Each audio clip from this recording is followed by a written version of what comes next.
la paix et la grâce de Dieu soit avec vous aujourd'hui, mes frères et sœurs. Aujourd'hui, nous allons faire Matthieu 11 du verset 11 jusqu'au verset 19 et nous allons prier par la grâce de Dieu vivant. Amen.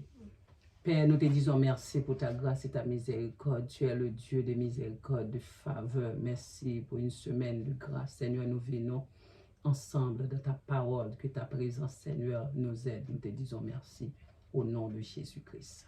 Amen. Comme je l'ai dit avant de prier, nous allons faire Matthieu 11 du verset 11 jusqu'au verset 19. Nous allons commencer par la grâce de Dieu. Amen. Nous allons lire au nom de Jésus-Christ. Amen. Et je vous le dis en vérité, parmi ceux qui sont nés de femmes, il n'en a point paru de plus grand que Jean-Baptiste. Cependant, le plus petit dans le royaume des cieux est plus grand que lui. Depuis le temps de Jean-Baptiste jusqu'à présent, le royaume des cieux est forcé, et ce sont les violents qui s'en emparent. Car tous les prophètes et la loi ont prophétisé jusqu'à Jean. Et si vous voulez le comprendre, c'est lui qui est l'Élie, qui devait venir. Que celui qui a des oreilles pour entendre, entende. À qui comparais-je en cette génération? Elle ressemble à des enfants assis sur des places publiques et qui s'adressant à d'autres enfants. Ils disent, nous vous avons joué de la flûte et vous n'avez pas dansé. Nous avons chanté des complètes et vous ne vous êtes pas lamentés. Car Jean est venu ne mangeant ni ne buvant et ils disent, il a un démon. Le Fils de l'homme est venu mangeant et buvant et ils disent, c'est un mangeur et un buveur, un ami des publicains et des gens de mauvaise vie. Mais la sagesse a été justifiée par ses œuvres. Amen. Amen. Par grâce de Dieu vivant. Amen. Je vous le dis en vérité, parmi ceux qui sont nés de femmes, il n'en a point paru de plus grand que Jean-Baptiste. Cependant, le plus petit dans le royaume des cieux est plus grand que lui. Depuis le temps de Jean-Baptiste jusqu'à présent, le royaume des cieux est forcé et ce sont les violents qui s'en emparent. Car tous les prophètes et la loi ont prophétisé jusqu'à Jean-Baptiste. Et si vous voulez le comprendre, c'est lui qui est l'Élie qui devait venir. Que celui qui a des oreilles pour entendre. À qui comparais-je cette génération? Elle ressemble à des enfants assis sur des places publiques et qui s'adressant à d'autres enfants disant, nous vous avons joué de la flûte et vous n'avez pas dansé. Nous vous avons chanté des complètes et vous n'avez pas lamenté. Et vous n'êtes pas lamenté.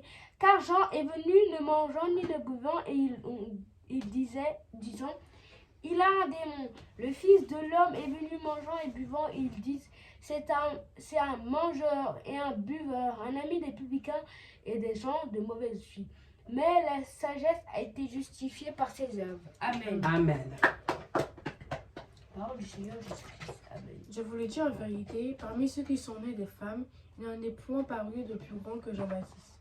Cependant, le plus petit dans le royaume des cieux est le plus grand que lui. Depuis le temps de Jean-Baptiste jusqu'à présent, le royaume des cieux est forcé. Et de ceux sont les violents qui s'en emparent. Car tous les prophètes et la loi ont prophétisé jusqu'à Jean-Baptiste.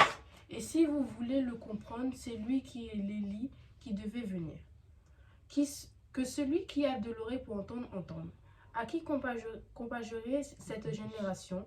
Elle ressemble à des enfants assis sur des places publiques et qui s'adressent à d'autres enfants. Disent, nous avons joué de la flûte et vous n'avez pas dansé. Nous avons chanté des couplets et vous ne vous êtes pas lamentés. Car Jean est venu ne manger ni ne buvant. Et ils disent, il a un démon. Le Fils de l'homme est venu manger et buvant, et ils disent, c'est un mangeur et un buveur, un ami des publicains et des gens de mauvaise vie.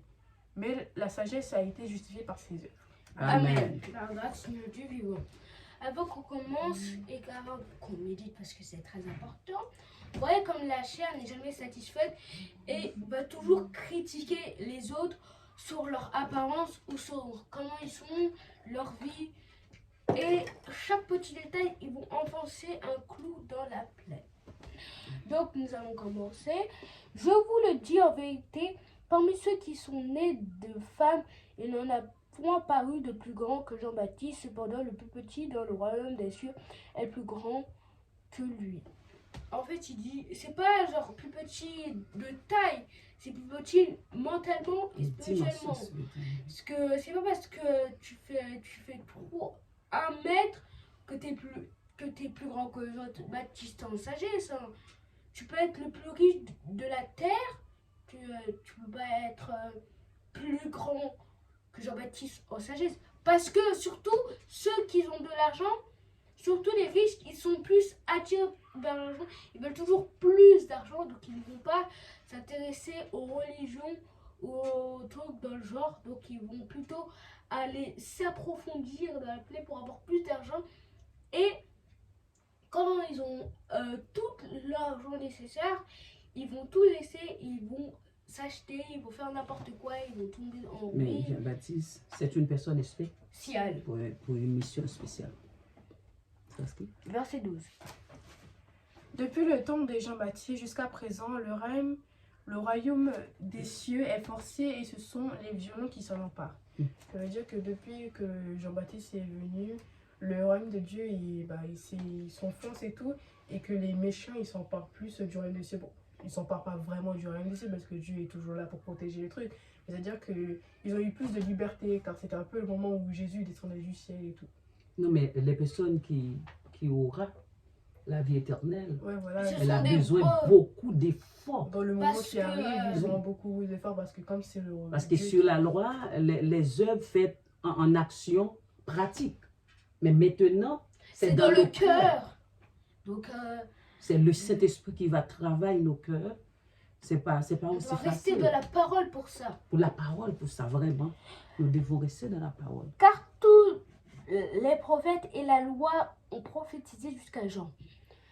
C'est vrai parce que il y a beaucoup de moments où ils ont parlé de Jean, une personne venue qui n'était pas la personne qui devait sauver le monde, mais celui qui devait aplanir le chemin, celui qui devait faire une avance comme ça, il laisserait sa place et tous ceux qui le suivaient allaient vers la bonne personne. Mais Donc, oui, maintenant, il y en avait nous avons la quelques-uns. parole de Dieu. de Donc il Dieu. y avait quelques-uns qui s'étaient prévenus, qui savaient qu'il y avait quelqu'un qui allait arriver, mais qui allait laisser sa place parce que ce n'est pas lui le vrai. Nous avons la parole de Dieu pour suivre. Et ne pas confondre avec des faux qui se font genre ah moi je suis là pour aplanir le chemin, là il y a un autre, en fait c'est son pote, ils vont faire tout ça pour avoir récolté de l'argent. L'humain est naïf, mais des fois il fait des coups rusés. Mais oui, c'est Satan qui nous dirige. Verset 14. Et si vous voulez le comprendre, c'est lui qui est l'Élie qui devait venir. Ça veut dire que si les gens voulaient comprendre plus, pour les gens qui ne savaient pas vraiment de quoi il parlait, il disait en gros que Jean-Baptiste était Élie. C'était juste trop facile à comprendre de ce moment-là. Il fallait juste comprendre que déjà parler plus facilement au lieu de parler comme si spirituellement. C'était juste Avec pour dire être comme facile. Jésus parlait. Et oui, parce que Jean-Baptiste venait pour planifier le chemin, pour Oui, il arranger commençait le chemin, le chemin préparer de nos Jésus. cœurs. Voilà. Ok, préparer nos cœurs pour Jésus-Christ. Verset 15. Que celui qui a des oreilles pour entendre, entende. Faites attention sur ce verset, c'est pas parce que votre enfant, vous devez l'entendre, votre enfant, vous devez entendre vos parents. Dans les deux cas, vous faites ça. Mais il faut entendre la parole de Jésus-Christ. Amen. Parce que si vous entendez ces paroles, ne souhaitez pas ou n'allez pas regarder de vidéo. Si quelqu'un vous envoie quelque chose, attendez de terminer cette vidéo. Parce que là, on est sur un point très spécial et vous n'allez pas déranger juste pour une petite chose tout minuscule. Donc, au lieu de partir, plutôt rester Dans la et parole de Dieu. regarder la parole de Dieu plus approfondie. Comme ça, vous avez plus de chances d'entrer dans le royaume de Dieu, Amen. bien sûr. Amen. À qui comparais-je cette génération? Elle ressemble à des enfants assis sur des tables publiques et qui s'adressaient à d'autres Place. enfants. J'aime regarder. ça veut dire que là, ils disent que, en mode, à qui ils vont comparer cette génération, c'est-à-dire la génération où c'est le moment, ou Maintenant. même ça peut parler de maintenant, comme je vous le dire. Et c'est dire, elle ressemblait à des enfants qui s'étaient assis sur une chaise avec Place sur des publique. places publiques, c'est-à-dire des places un peu du monde et pas des places privées qui nous réservent à nous. Ça veut dire qu'ils disaient plus que ouais, ils s'éloignaient de où ils étaient leur vision d'avant, que la génération future ne allait pas dans le bon, Eh la bien, oui. bonne direction, ils ne voyaient pas la bonne voie. Mhm. Verset 17. Disant, nous avons joué de la flûte et vous n'avez pas dansé. Nous avons chanté des complaintes et vous ne vous êtes pas lamenté. Comme je l'avais dit avant de méditer, parce que oui, je ne l'ai pas dit au début, mais méditer c'est très important comme nous le faisons. La chair n'est jamais contente. Tu fais quelque chose, elle n'est pas contente. Tu fais une autre chose, elle est toujours pas contente. Eh bien, oui. Elle veut quelque chose, tu lui donnes une autre chose, elle n'est pas contente. C'est comme un bébé. Il veut un jouet, tu lui donnes de la nourriture, il veut pas. Il veut de la nourriture, tu lui donnes un jouet parce que tu viens de le retrouver, il veut pas. Il veut tout le temps la chose qu'il a demandé. Sinon, il va commencer à pleurer et ça va être pour ceux qui n'arrivent pas à On ne pourrait calmer, pas satisfaire là. cher. La chair ne pourrait pas. Verset 18. Car Jean est venu ne mangeant ni ne buvant et ils disent il a un démon. Voilà une très bonne réflexion. Jean il est venu mangeant que des sauterelles et du miel. Bon, le miel c'est pas vraiment très bon de mon avis, mais il est venu mangeant des sauterelles et du miel sauvage, parce que c'était pas du miel que vous achetez à Lidl, c'est du miel fait précisément avec ça de par lui-même. Comme s'il Mais c'était chassait. spécial. Pardon, j'ai failli le rater. Chassait. Et lui, il mangeait que ça, mais il voyait pas qu'il mange et qu'il boit, donc il disait c'est un démon, mec. Tu ne manges pas, tu ne bois pas pendant plus des années, 34 ans. Bon, je pense que